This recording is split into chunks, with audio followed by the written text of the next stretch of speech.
पछाड़ मारूंगा कि जमीन में लिटा दूंगा। वो हम देख लेंगे। हाँ देख लेंगे।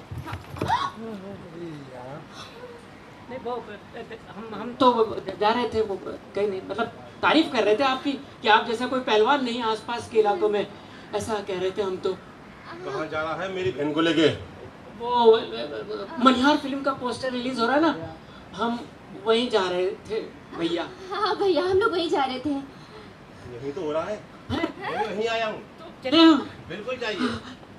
चलो चलो चलो क्या बात है, एक बार जोरदार तालियां हो जाए हमारे में। करते हैं ट्रेंड जो चल रहा है आज की फैमिलीज का, और ओल्ड टाइम में जो फैमिली सर्वाइव करती थी, लोगों का एक दूसरे से इतना कनेक्शन होता था। इसमें जितने भी कैरेक्टर्स आपको यहाँ दिख रहे हैं, जितने भी एक्टर्स दिख रहे हैं, उनका जो रोल है वो एक गांव के लोग हैं। एक ही गांव दिखाया जाएगा फिल्म के अंदर, उस गांव के सारे लोग हैं, लेकिन क्या है कि सबका अपना अपना एक प्रोफेशन है। कोई इसमें कैरेक्टर कर रहे हैं भुड़क्कर नाई का, कोई कर रहे हैं सादीराम घरजोड़े का, तो there are different different characters. और उसमें क्या है कि एक जो मेल लीड अपना कैरेक्टर है वो अपने बदरुल जी जो कर रहे हैं बल्लू, वो बाय प्रोफेशन एक मनिहार है। मनिहार एग्जैक्टली शायद मुझे लगता है कि आज की जनरेशन के सामने डायरेक्टली मनिहार कहा जाए तो दे फॉरगेटन कि मतलब यार क्या है मनिहार, व्हाट इज दिस। क्योंकि हम लोग, मैंने खुद गूगल पे सर्च किया नाम कि मुझे पता चला एग्जैक्टली, मैंने पढ़ा इसके बारे में जब मैं स्क्रिप्टिंग कर रहा था इसकी, तो बहुत ही शानदार कैरेक्टर है कि गाँव गाँव जाता है, चूड़ियाँ पहनाता है, लोगों को खुशियाँ बांटता है, और जब खुद की जिंदगी के अंदर एक छोटा सा इंसिडेंट होता है और उसकी वजह से पूरा का पूरा लाइफ सफर हो जाती है, इसके ऊपर पूरी कहानी है। और कॉमेडी के साथ साथ इसमें जो है इमोशंस भी हैं, और जो कल्चर जैसे मैंने जैसे भी थोड़ी देर पहले बोला कि उस कल्चर को मैं कभी कभी मैं याद करने की कोशिश करता हूँ कि जब मैं छोटा था और जब हम लोग गाँव में थे, तो वो बार बार लगता था कि यार किसी तरीके से वो चीज़ें हम लोग देख पाएँ, वो ऐसा कुछ बखूबी हम लोग भी उसका हिस्सा बन पाएँ, लेकिन कुछ ऐसा जरिया ही नहीं मिल पा रहा था। तो एग्जैक्टली आई थॉट कि मुझे एक फिल्म बनानी चाहिए, इसके ऊपर एक कहानी लिखनी चाहिए।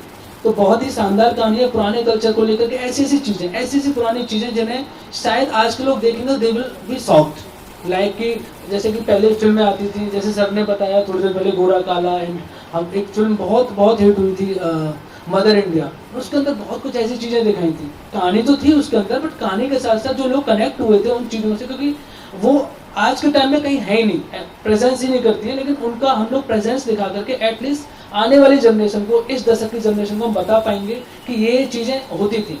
किस तरीके से किसान खेतों में पानी पहुंचाते थे, उसके लिए भी सोर्स होता था। पहले क्या होता था कि हम लोगों के पास आज कार्स होती हैं, गाड़ियाँ होती हैं, उस टाइम पे ये नहीं होता था। एक गांव से दूसरे गांव जाने के लिए लोग नदी के जरिए से बोट से जाया करते थे। तो वैसा बड़ा अच्छा शानदार माहौल होने वाला है। कहानी बहुत अच्छी है इसकी, आप सब लोगों को बहुत पसंद आएगी। बदरुल जी, आपका कैरेक्टर के बारे में कुछ हमारी ऑडियंस को बताइए। जैसे सर ने कहा कि जो मुश्किलें आती है इस किरदार में, क्या तैयारियां की हैं उसको लेकर, और क्या आप ऐसे किसी इंसान से मिले थे या फिर क्या तैयारियां की, अगर इस बारे में कुछ? मैं यूपी का एक डिस्ट्रिक्ट है, डिस्ट्रिक्ट बिजनौर, वहाँ के कस्बा है चांदपुर, मैं वहाँ का हूँ। तो मेरे यहाँ मनिहारों का एक मोहल्ला है, तो वहाँ के मेरे बहुत दोस्त थे, मैं उनके साथ रहा हूँ, पढ़ा हूँ, खाया है, पिया है, खेला हूँ। तो उन्हीं में से एक थे नासिर भाई, जो मेरे बड़े भाई के दोस्त थे, लेकिन हमारा घर का आना जाना था काफ़ी। उनके साथ उनकी साइकिल पे आगे बैठ के मैं चूड़ी, क्रीम पाउडर ये सब बेचने गांव जाया करता था। लड़के घर से अब्बा से ज़िद करके कि मुझे जाना है, मुझे अच्छा लगता था, लेकिन मुझे नहीं पता था कि मुझे ये किरदार और ये फिल्म मिलने वाली है। तो इस बात की मुझे बहुत खुशी है।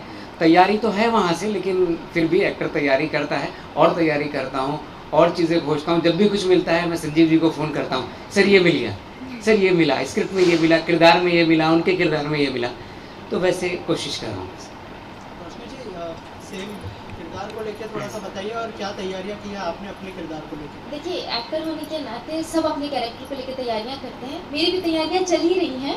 बाकी संजीव जी हैं जो मुझे काफ़ी गाइड करने वाले हैं, बदरुल जी हैं, और इतने दिग्गज एक्टर हैं मेरे साथ। तो कहीं ना कहीं मेरा ये कैरेक्टर जो मैं प्ले कर रही हूँ या मैं जो तैयारियां कर रही हूँ, इन सब में सर लोग बहुत हेल्प करेंगे, क्योंकि मुझे मनिहार के बारे में इतना कुछ नहीं पता था कि होता क्या है, ये एग्जैक्टली क्या है ये।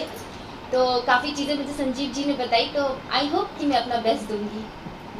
पंकज सर, जब ये कॉन्सेप्ट आपके पास आया तो क्या रिएक्शन था? जैसे रोशनी जी ने कहा कि उनको मनिहार के बारे में पता नहीं था, क्या आपको पता था इस बारे में, और क्या रिएक्शन था जब आपको अप्रोच किया गया?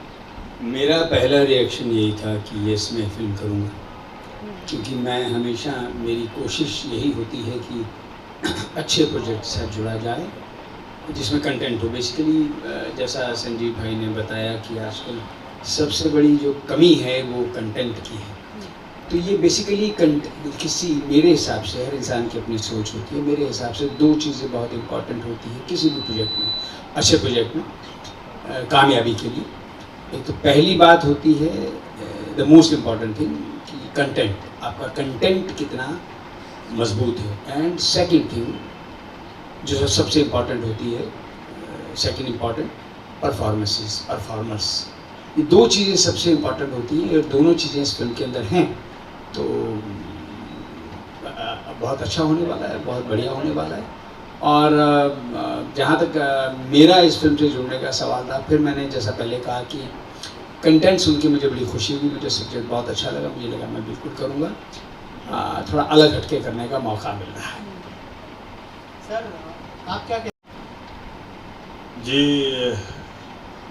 मेरी जो टेस्ट है वो, जैसे आप कहते हैं कॉमेडी फिल्म, तो मैं हंसाते हंसाते कुछ कहने वाली फिल्म होती है जो सीख। और क्योंकि मैं भी ऐसे बैकग्राउंड से हूँ, अभी मुंबई में हूँ फ़िलहाल तो, लेकिन मैं भी कर्नाटक का एक छोटा सा गांव वहाँ से हूँ, एग्रीकल्चर बैकग्राउंड से हूँ। तो कंटेंट जब सुना तो मुझे बहुत अच्छा लगा। मैंने जैसे पहले आते हुए कहा था कि कॉन्सेप्ट, स्टोरी, और बहुत ज़्यादा हमने अभी संजीव जी को परेशान नहीं किया है। अब जब शूटिंग शुरू करेंगे तब हम परेशान करेंगे, तो इसीलिए बहुत ज़्यादा फिल्म शूट होने के बाद हम ज़्यादा बोल सकते हैं शायद, क्योंकि अब बहुत ज़्यादा हम नहीं कह सकते हैं। अब सब उनके दिमाग में है, और जब फ्लोर पे जाएंगे शूट करने के लिए तो तब हमको समझ में आएगा हम क्या कर रहे हैं। लेकिन मेन है कंटेंट, कॉन्सेप्ट वो अच्छा लगा, स्टोरी अच्छी है, और कलाकार देख ही रहे हैं सब अच्छे हैं।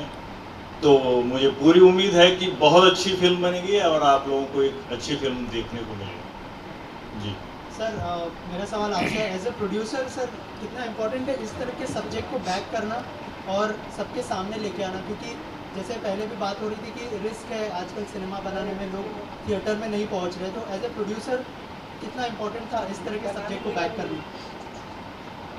इसका मेन ये है कि जब मेरी मुलाकात संजीव से हुई तो इन्होंने ये अपनी स्टोरी मुझे सुनाई, क्योंकि स्टोरी भी इन्होंने ही लिखी थी। तो मुझे 10 मिनट में इन्होंने सुनाई, तो मुझे इतनी ज़्यादा पसंद आई, मैंने तुरंत ही उनसे कहा कि आप इस पर काम शुरू करिए, क्योंकि हम लोग भी कहीं ना कहीं मूवी देखते हुए ही बड़े हुए हैं।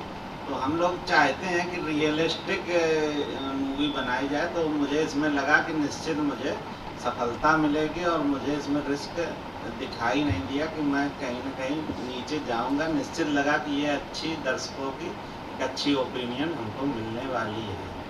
ये मुझे, इसलिए मैंने इसमें तुरंत रिस्क ले लिया। बहुत जल्दी ही मैंने इनको कहा कि आप इस पर काम शुरू करिए, और हमने कई लोकेशन पर्सनली जाके सर्च की कि जो इनकी थीम थी, जो बेस था कि किस तरह का कंटेंट ये रख रहे हैं।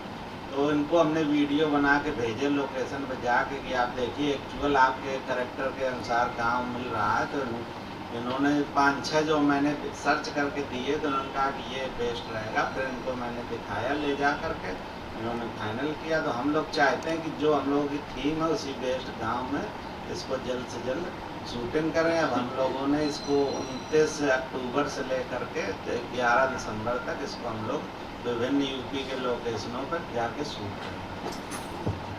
रमेश सर, नहीं ले रहे हैं आपसे, आप अच्छी फिल्म बना रहे हैं और अच्छी फिल्म को कोई रोक नहीं सकता। आपकी रिकवरी होगी ही होगी, क्योंकि आपकी जो फिल्म है कंटेंट बेस है, अच्छी फिल्म है और लोगों का मनोरंजन करने ही वाली है, तो फिर आपकी तो रिकवरी हो ही जाएगी, डोंट वरी। रमेश सर, आपके किरदार के बारे में थोड़ा सा बताइए। और जैसे सर ने कहा कि बहुत ही अच्छा कंटेंट तो है ही, साथ ही क्या ऐसा खास बात देखा आपने किरदार में जो आपने फिल्म करने का फैसला किया, क्योंकि आप बहुत ही अच्छी फिल्में भी कर चुके हैं। सर, इससे बड़ी क्या खास बात हो सकती है कि मैं मेन हीरो का बाप हूँ। अरे मेरे आप बाप हो, मेरे लिए बड़ी बात है। जो आदमी मेन लीड कर रहा है उसका मैं बाप हूँ, तो मैं भी तो मेन लीड हो गया। तो मुझे न कहानी सुनने की जरूरत थी, न कुछ सोचने की जरूरत थी। हमारे कास्टिंग डायरेक्टर मिस्टर समीर जहाज जो पीछे खड़े हुए हैं, उन्होंने कहा रमेश गोयल जी आप आइए और पिक्चर साइन कीजिए। मैंने पूछा ही नहीं कि मैं क्या कर रहा हूँ, क्योंकि मेरी आदत नहीं है पूछने की, क्योंकि पूछने वाला कभी कोई लॉस में आ जाता है। बोल गोयल साहब आपको सुन के खुशी होगी कि आप हीरो के बाप का रोल कर रहे हैं, आपको कुछ और सुनना है। मैंने इससे बड़ा कोई रोल ही नहीं दुनिया में। हीरो के मतलब दुनिया हीरो बनना चाहती है और उसका बाप मैं हूँ, तो ये तो बहुत बड़ी जगह हो गई। तो मैंने सर मुझे कुछ नहीं सुनना है, मुझे सब्जेक्ट नहीं सुनना है, कुछ नहीं सुनना है, जो आप जैसे कहेंगे वैसी फिल्म करूँगा। तो न मैंने फिल्म के बारे में कुछ सोचा न समझा, मैं तो हीरो का बाप हूँ, यही सबसे मेरी खुशी की बात है बस। और ये मेरे बाप में मेरे लिए सबसे खुशी की बात है। और मेरी बहू कितनी खूबसूरत है। सभी कलाकार बहुत अच्छे हैं और हमारे SK सिंह साहब जो बार बार बोल रहे हैं रिस्क, बिल्कुल रिस्क नहीं है। हम कलाकार जितने भी हैं बहुत ही परफेक्शन से काम करेंगे और इन सब के कंधे पर ये जो फिल्म चलेगी तो SK सिंह साहब 100% फायदे में रहने वाले हैं। और वैसे तो हमारे डायरेक्टर संजीव जी वो काफ़ी फिल्में कर रहे हैं और भी फिल्में कर रहे हैं, कई ऐड फिल्म करते हैं, फिल्में भी कर रहे हैं, फीचर फिल्म। इस फिल्म से वो मार्केट के स्टार डायरेक्टर बन जाएंगे। मेरी शुभकामनाएं पूरी टीम को, पूरी प्रेस को, पूरी यूनिट को। All the best, good luck, bye bye, see you, जय हिंद।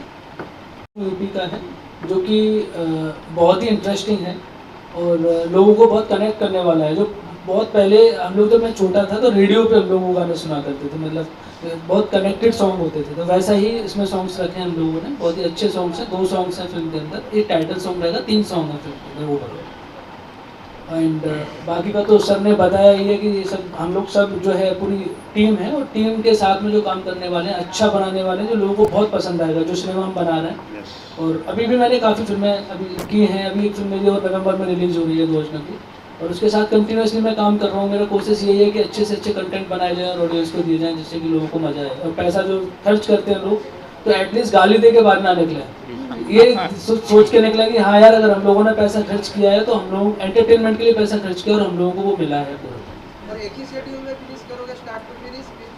हाँ, एक ही स्केड्यूल में मैं फिल्म खत्म करने वाला हूँ, फिनिश करूँगा, क्योंकि मेरी हर फिल्म, मैंने अब तक 5 फिल्में की हैं, मेरी सारी की सारी फिल्में जो है 1 स्केड्यूल में कंप्लीट हुई हैं। मैं सेकंड थर्ड स्केड्यूल लगाता ही नहीं, 1 स्केड्यूल में स्टार्ट टू एंड में फिल्म खत्म करता हूँ। वेरी गुड, हमेशा से ये क्लैपिंग। रिलीज हम लोग इसको जो करेंगे वो 2023 में ही करेंगे, मतलब और 23 में ये फिल्म हम लोग मार्च तक हम लोग लेके आएंगे सिनेमा के। सर, जी जानना चाहता जी हूँ, सर। आपने कहा कि 80 या 90 के दशक का गाँव दिखा है। जी सर। सर, आज का भी गांव दिखा सकते हैं? आज का गांव पे जैसे बने हैं पंचायत जैसे वेब सीरीज आई, हाँ जी, हाँ जी, बहुत बुद्ध है जी, आप वो भी बना सकते हैं। अगर आप हाँ जी, पुराने बना रहे हाँ हैं जी, तो 80-90 के दशक में बहुत सारी ऐसी फिल्म बनी है तो वो देख लेंगे लोग, वो गाँव को देखे हैं। जी जी, मैं आपको वही कहना चाहता हूँ सर। देखिए मेरी बेटी है 5 साल की, उसका क्या है कि वो फ़ोन के अंदर और ये सब चीज़ों में इतना बिजी रहती है कि शायद, क्योंकि फ़ोन मतलब मैंने क्या कहा, फ़ोन आज इंसान को जो दिखता है ना सामने उसी को जानता है। आज के गांव जो हैं, मेरी बेटी मेरे साथ गांव जाती है, मैं उसको लाइव दिखा सकता हूँ, लेकिन शायद जो पुराने गांव हैं उनके सामने बाय डिफ़ॉल्ट जैसे आ जाते हैं नोटिफिकेशंस, वो नोटिफिकेशंस पुराने गांव के मुझे लगता नहीं आने वाले हैं। लेकिन हम जिस कल्चर से, अगर हम भगवान राम को मानते हैं तो भगवान राम सदियों पुराने, मतलब सदियाँ जैसे हमारा शायद कब से मैं कह सकता हूँ, तब से आज तक हम भगवान राम को क्यों जो है कंटिन्यूसली फॉलो कर रहे हैं, क्योंकि हम उनको जानते हैं। और किसी भी चीज़ को, किसी भी कल्चर को, क्योंकि वी बिलोंग इंडियन कल्चर, तो इंडिया के अंदर जो है जो कल्चर है, हम लोगों को उस कल्चर एटलीस्ट जानते रहना चाहिए। क्योंकि मॉडर्नाइज होते जा रहे हैं हम लोग, सब मॉडर्नाइज होते जा रहे हैं, हम लोग भी मॉडर्नाइज होते जा रहे हैं, तो एटलीस्ट हमारे कल्चर के बारे में, जो पुराना कल्चर था उसके बारे में जानना जरूरी है आज के जनरेशन का। और नया जो जनरेशन है, नए गांव हैं, उनके लिए तो आज रूबरू डायरेक्ट हो ही जाते हैं लोग। आप भी देखिए, आप भी जाते होंगे अपने गांव में, हम भी जाते हैं। आजकल न्यू मॉडर्न गांव है, मैं समझ रहा हूँ उसको, और गवर्नमेंट ने जो किया है एकदम सबको मॉडर्नाइज कर दिया है और बहुत अच्छा किया है। मॉडर्न होना चाहिए, लोगों को समय के हिसाब से चलना चाहिए, लेकिन क्या है ना कि हमेशा अपनी अतीत और अपनी संस्कृति से हमें जुड़े रहना जरूरी है। तो मैं चाहता हूँ कि हमारे जो पुराना समय था, पुराने गाँव थे, उसके बारे में लोग जानें, क्योंकि ज़रूरी है वो। मैं जितना समझता हूँ लोगों को मज़ा आएगा कि हाँ यार ऐसी भी लाइफ होती थी, क्योंकि हमारे ग्रैंडफादर जो है फादर अंकल बताते हैं कि यार ऐसा ऐसा होता था, तो मैं कोशिश कर रहा हूँ सिनेमा के माध्यम से उसको पूरा लाइव वीडियो के तौर पर मैं लोगों को दिखा पाऊँ। जी सर, आपसे भी जानना चाहेंगे सर, आपने जो रोल किरदार करने वाले हैं, अभी सर ने बताया कि वो हीरो के बाप बने हैं, तो मुझे इनसे ज़्यादा खुशी मुझे है कि मैं हीरोइन का भाई बनाऊं। और बहन को कोई लेके गया तो मानेंगे सर? इसीलिए तो हैं, इसीलिए तो बनाया इसीलिए है। Thank you sir. मैं एक इनवाइट करना चाहता हूँ समीर चाहर जो इस 10 बाद में बैठते हैं शूटिंग के बाद, बट मेरा खुद का पर्सनली ये रहता है कि मैं शूटिंग के वक्त भी अवेलेबल रहता हूँ और शूटिंग के बाद भी अवेलेबल रहता हूँ। तो ये कंटेंट इतना अच्छा था कि हम दोनों ने मिलके इसमें कुछ ऐसी टेक्निकल चीजें, जैसे कि आप एग्जांपल लेना चाहूँगा कि हम ओवर विजुअल्स में ऐसा नहीं दिखाना चाहते कि सामने वाले को पसंद ना। एग्जांपल मैं किसी मूवी का देना नहीं चाहूँगा, बट 5 मिनट के अंदर आपको पता है पहले की मूवी आती थी, वन टेक मूवी रहती थी, और आप अभी की मूवीज देखोगे उसमें कट्स कितने रहते हैं। तो जो कॉमिक टाइमिंग है और वो जो कैरेक्टर के बीच में जो कन्वर्सेशन है वो मिलती नहीं थी। तो हम टेक्निकल चीज़ें बहुत इसमें ध्यान रखने वाले, जिससे ये मूवी इतनी अट्रैक्टिव बने जो पहले आती थी और पहले से भी अच्छी बनेगी फॉर श्योर। और कॉमिक टाइमिंग ये सब आपको बहुत पावरफुल मिलेगा, because editing is also biggest involvement in movie. That's my point. तो गांव तो आज का ही है, शूट तो आज के गांव में ही करेंगे, है? लेकिन जो समाज में पुरानी कुंठाएं थी आज भी चली आ रही हैं, वो कुंठाएं हम दिखाने की कोशिश कर रहे हैं। कहीं ना कहीं आज भी हैं, लेकिन हमारी नज़र उनकी तरफ नहीं जाती है, तो हम दिखाएं। एग्जैक्टली, यस सर ने बिल्कुल सही कहा। जो पुरानी कुंठाएं जो हैं वो मैं बताना जो है फॉरगॉटन हो गया, मेरे से भूल गया। एग्जैक्टली इसमें वही है, जैसे कि किसी भी आज कोई विडो है, कोई लेडी है वो विडो हो जाती है एंगेज में, तो आज भी उसको उसी नज़र से देखा जाता है जिस नज़र से पुराने समय में देखा जाता था। गाँव को बदल सकते हैं हम, घर को बदल सकते हैं, नया फाउंडेशन खड़ा करके एक झोपड़ी की जगह पे हम लोग ईंट पत्थर का मकान बना देते हैं, लेकिन फाइनली जो कल्चर जिस तरीके का अच्छा कल्चर है उसको हम भूल जाते हैं। लेकिन कहीं ना कहीं जो गलत चीज़ें हैं उनको हम सुधारने की कोशिश नहीं करते। हम लोग नए कपड़े पहन के, अच्छे कपड़े पहन कर खुद को अच्छा दिखाने की कोशिश करते हैं, लेकिन जो बुराइयां हैं अंदर, उन बुराइयों को हम लोग नहीं खत्म करना चाहते हैं। तो वही चीज़ें हैं इसमें, विधवा को लेकर के, एजुकेशन को लेकर के भी हम लोग आज भी इंडिया को अगर एजुकेशन के अंदर देखा जाता है तो एक रेशियो में देखा जाए तो आज भी 80% 70% भी हम एजुकेटेड नहीं है।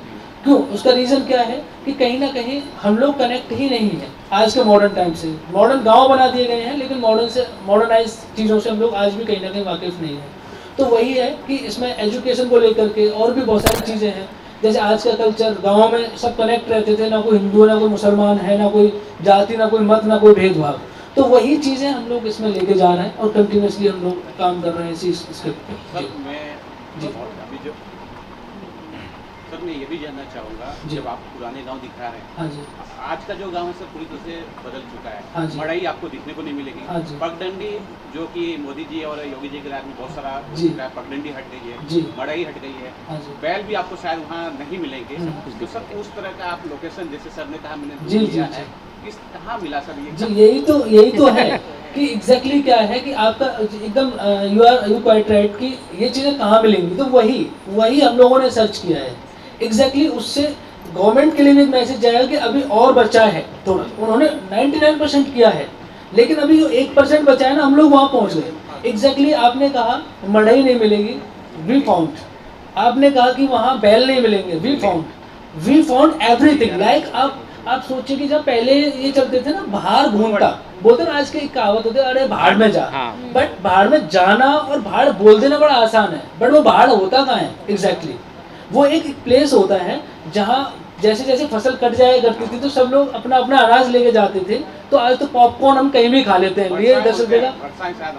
जी, वो अलग अलग हमारा मतलब वो बोला जाता है। वहाँ जाके वो भूने जाते थे, दाल जो है वीट्स वगैरह, ये सबको भून करके वो इकट्ठा करते थे, बड़ा बहुत माहौल होता था। तो वो सब हम लोगों ने लाइव देखा है। एक वो भी होता है जिसे बोलते हैं कोलू बोलते हैं, और वो भी हम लोगों भी फाउंडेड, वो भी हम लोगों ने फाउंड किया। और नदी के किनारे बड़ा खूबसूरत सा गाँव है, and they are very happy. वो जो गांव के लोग हैं ना, वो उस डेवलपमेंट ना होने के बावजूद भी हैप्पी हैं। सबसे बड़ी खास बात है कि they are very happy by their culture. कि यार हम लोग इसमें जी रहे हैं। सर वहाँ लाइट तो नहीं होगी उस वक्त, लाइट का प्रॉब्लम आएगा। नहीं, लाइट तो अभी डिबरी बोलते हैं, डिबरी। हाँ डिबरिया है ना। आपने लोग करेक्ट, ये भी आंसर आप मैंने क्वेश्चन अच्छा किया। वो भी सब है, दिए जिसे बोलते थे, जिसमें मिट्टी का तेल भरा जाता था और वो डिबियाँ जला दी जाती थी। हम लोग उसी एग्जैक्टली हम लोग जो शूट करने वाले हैं वही सोर्स लाइट पे शूट करने वाले हैं। सोर्स लाइट भी वही रहे, एकदम नेचुरली लोगों को बड़ा पसंद आने वाला है। कि अभी क्या ना एकदम मॉडर्न लाइट लगाते हैं हम लोग। मैं एग्जैक्टली मैं खुद शूट करता हूँ। मैं नैनीताल शूट करके आया, इतना बड़ा तामझाम हम लोग लेके गए थे, -10 में शूट किया था।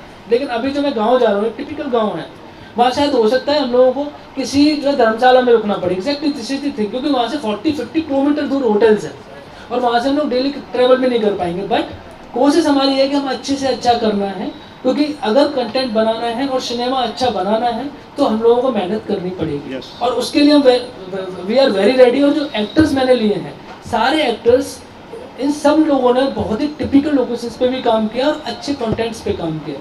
तो मेरा बेस्ट ये था कि मैं अच्छे कैरेक्टर्स लूँ जो कॉपरेट कर सके। क्योंकि स्टोरी को लेकर के अगर सहयोग नहीं कर सकते एक्टर्स तो वो कहानी कभी बनी ही नहीं सकती है। और कहीं ना कहीं अगर हमारे सिनेमा को देखते हैं कि सिनेमा के अंदर फिल्में डिजास्टर हो रही है, देखिए उसमें सबका ही कहीं ना कहीं इन्वॉल्वमेंट होता है, डायरेक्टर से लेकर के एक्टर और राइटर में। अगर मेरा भी अगर कोई डिजास्टर होगा तो आई एम रिस्पॉन्सिबल फॉर। मैं भी ये नहीं कहूँगा नहीं मैंने तो बहुत अच्छा बनाया है। अगर अच्छा बनाया है तो वो लोगों ने देखा क्यों नहीं। Exactly this is the thing. तो सबका ही उसमें कॉन्ट्रीब्यूशन होता है, अच्छा भी और बुरा भी। तो वही है कि अच्छे से अच्छा हम लोग करेंगे और आपको बहुत पसंद आने वाला है सर। Thank you.